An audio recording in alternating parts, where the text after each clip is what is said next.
این داستان سقوط یک پادشاه نیست. این داستان آخرین پرده از 2500 سال پادشاهی در ایران است. از جوانی که ناگهان بر تخت شاهنشاهی نشست تا فرمانروایی که با تمام قدرت، ارتش، نفت، اصلاحات و مدرنیزاسیون هم نتوانست جلوی موج انقلاب را بگیرد.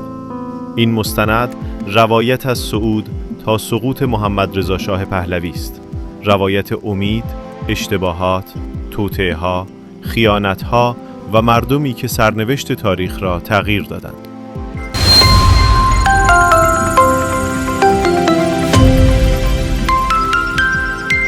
جهان در آتش جنگ جهانی دوم می‌سوخت. رضا شاه پهلوی، بنیانگذار ایران نوین، در اوج قدرت ناگهان توسط نیروهای متفقین کنار گذاشته می‌شود. در یک صبح تلخ او را مجبور می‌کنند ایران را ترک کند. محمد رضا 22 ساله، لاغر، خجالتی، بی تجربه، ناگهان بر تختی می‌نشیند که هزاران تصمیم در انتظارش بود. او پادشاه شد، اما قدرت واقعی هنوز در دست او نبود. محمد رضا شاه در آغاز سلطنت با 3 چالش بزرگ روبرو بود. 1. نفوذ شدید انگلیس و شوروی. 2. بی‌ثباتی سیاسی و نخست وزیرهای ضعیف. 3. حکومتی که هنوز عادت به اطاعت از پدرش داشت، نه او. در این دوران شاه بیشتر یک پادشاه تشریفاتی است تا یک رهبر مقتدر. او در سخنرانی‌هایش از دموکراسی صحبت می‌کند، اما دولت‌ها یکی پس از دیگری سقوط می‌کنند. در همین سال هاست که چهره‌ای مهم وارد تاریخ می‌شود. دکتر محمد مصدق. سالها نفت ایران توسط شرکت نفت انگلیس و ایران غارت شده بود. مصدق، قهرمان ملی، شعار بزرگ ملی کردن نفت را مطرح می‌کند. مردم پشت او هستند، مجلس پشت اوست، اما شاه مردد است. او نگران شورش و بی‌ثباتی است، اما قدرت مصدق هر روز بیشتر می شود. درگیری شاه و مصدق درگیری 2 نگاه متفاوت بود. یکی اعتقاد به سلطنت مشروطه، دیگری اعتقاد به دموکراسی پارلمانی. جنگ قدرت بالا می گیرد تا اینکه کودتای 28 مرداد 1332. شاه ابتدا شکست می خورد، از ایران فرار می کند، اما با حمایت آمریکا و انگلیس باز می‌گردد. از این لحظه به بعد محمد رضا شاه دیگر آن پادشاه جوان و مردد نیست. او حالا خود را پادشاه نجات یافته می‌بیند. اعتماد به نفسش شدت می‌گیرد و قدرتش مطلق می‌شود. اگر تا این لحظه همراه ما بودید، ممنون میشم همین الان لایک کنید تا این ویدیو به دست مخاطبان بیشتری برسه.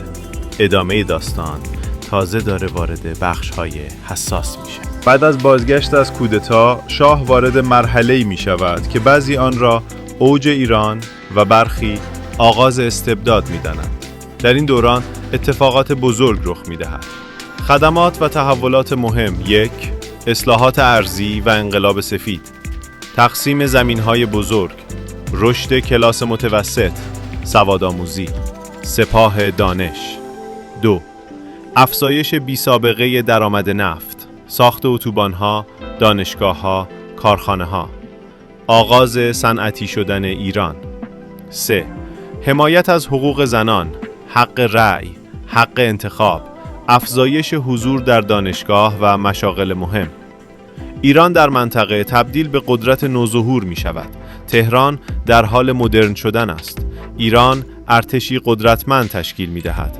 اما با قدرت گرفتن شاه، سایه ساواک نیز سنگین‌تر می‌شود.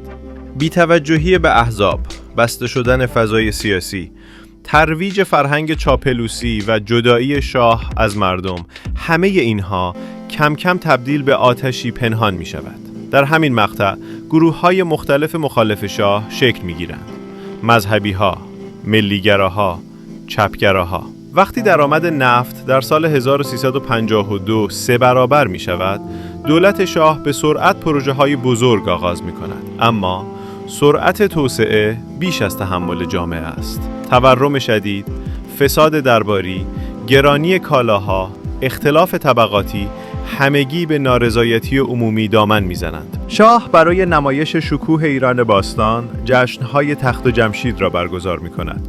جشنی که برخی آن را نمایش قدرت می‌دانستند و برخی اسراف و جدایی کامل از مردم.